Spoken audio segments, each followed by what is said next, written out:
then the other one is a close binary star system. So in this one, they transfer mass from one star to the other, as you can see in this, I guess, simulation type thing. And they consume material from the other, and sometimes the whole star can be absorbed by the bigger one, and they evolve together.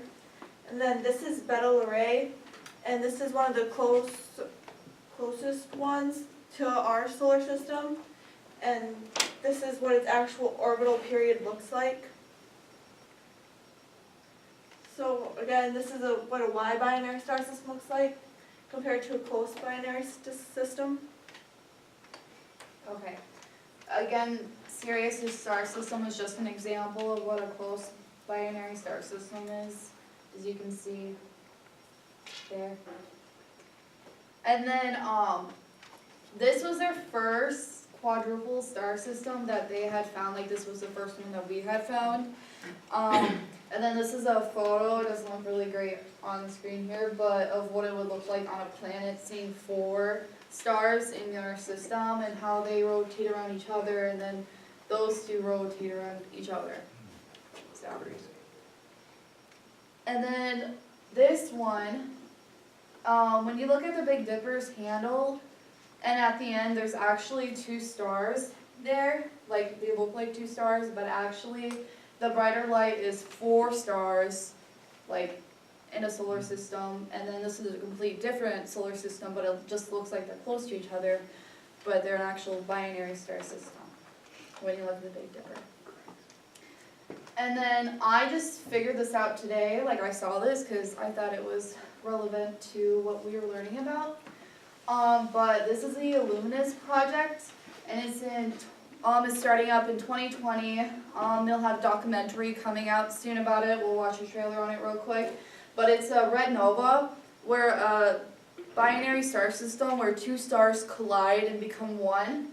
And we can actually see it in our sky. It's predicted in 2020, 2023. So if you're not doing anything that day or year, whatever, go ahead and look out at it. And this is really, really rare, and it only happens at about 10,000 years. So what is going to be it? Why? Where? Oh, where? I'm not sure. I just found out today. I thought it was something. Yeah, I haven't heard about this, but you told me about it. 2022. Yeah.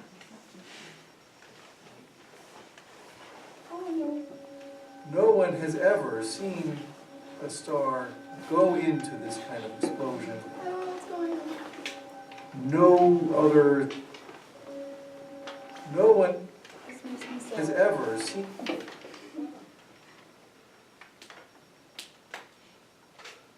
you just watch it from there? Oh, now you did. I know. I'll try just getting it from there. Oh my gosh. I'm gonna fall asleep. Okay. Well, wait, did it kick me out? Yeah. I just realized. Yeah. You can't win.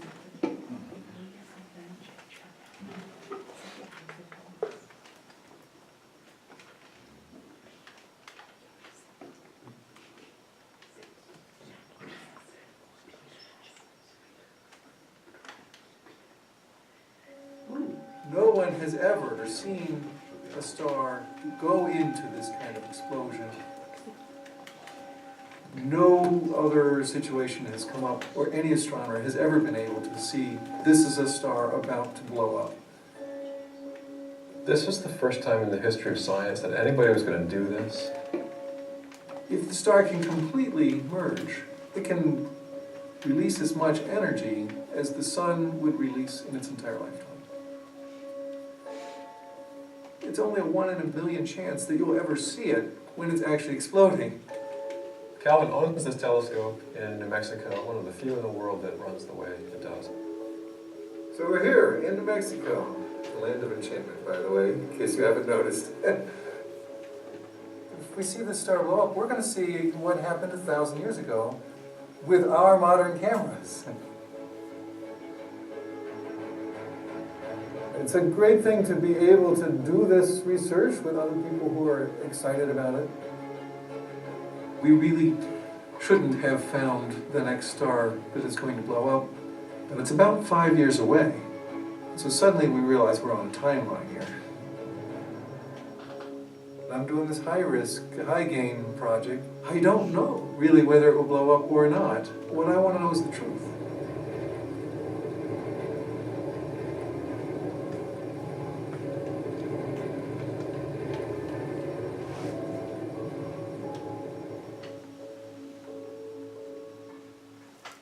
So that's like a little trailer, because we're coming out with a documentary about it that you can watch out later, and I think it comes out in 2020, like I said. So I thought that was pretty interesting to bring up. So, but that was it. Any questions? I have a question about when you have the close binary and what they're talking about here, if they come together, can you look at a star and say that used to be two? You know, can you look at our sun and say that used to be two and they went together? It's pretty intense. I'm not sure. Ward, do you have any? No? I'm not sure. Just curious. question. Again, I just learned about this today, so I never really thought about it until today. So and I was like, oh, this is pretty cool. That's cool. So, okay, well, thank you for being part of this class. I really enjoyed being part of it. Thank you.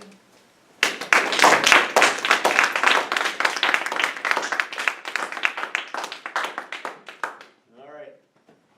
Oh, we're going first? Yeah, Oh, okay. you're gonna go. Oh, sorry.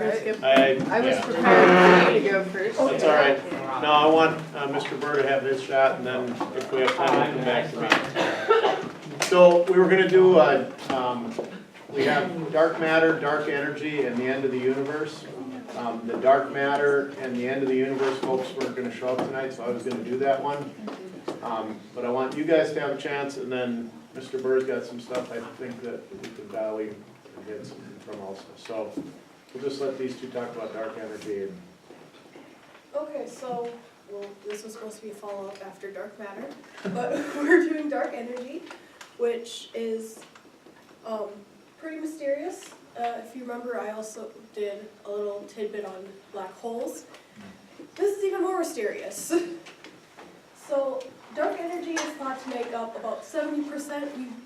We don't know what it is, so we can't get a definite percentage. Sometimes, some people think it's 68, some people think it's 84, but most of the research we did is around the 70% area.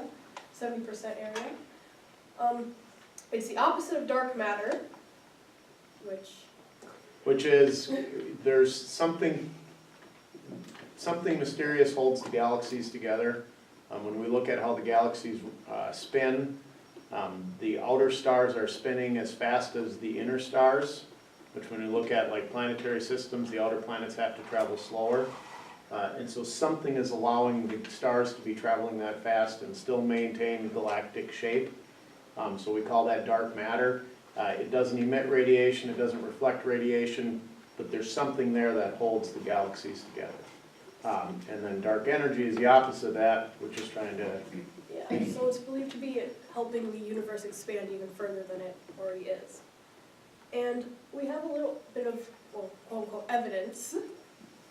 So, at first we believed that our universe should have been slowing down in expansion, but in 1998, scientists decided that the universe was actually expanding faster and faster when it should be slowing down due to gravity, also dark matter.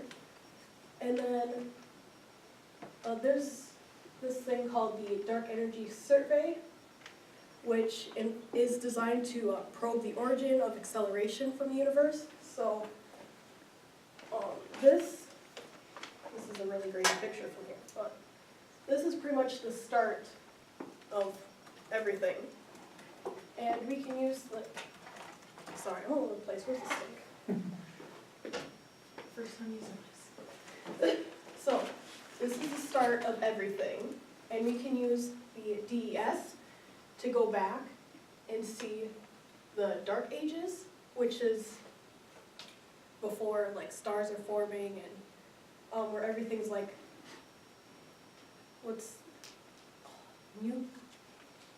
can't, it's like, Opaque? yes, kind of. Sorry, I'm totally blanking on this. But it's before things start forming into stars, like atoms and neutrons and things like that. And then we have the redshift that shows that the universe has expanded more in the last half of its life than during the beginning of its life. And we do have a little video with a cute little British boy who screams a lot. He does a lot better job of explaining redshift than I probably could, especially in this amount of time. Fun science, fun science, fun science, it's a science of fun, yeah. Today I'd like to tell you some cool things about light!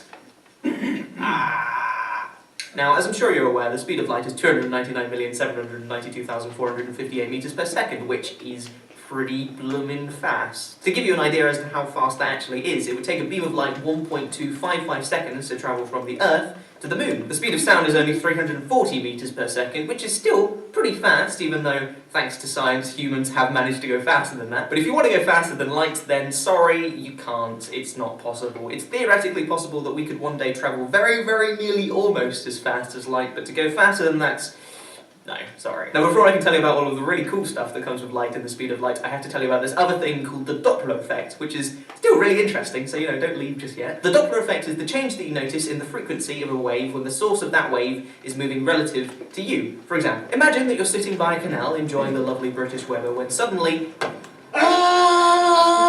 I appear next to you screaming like a lunatic. From your perspective, it's just really, really weird.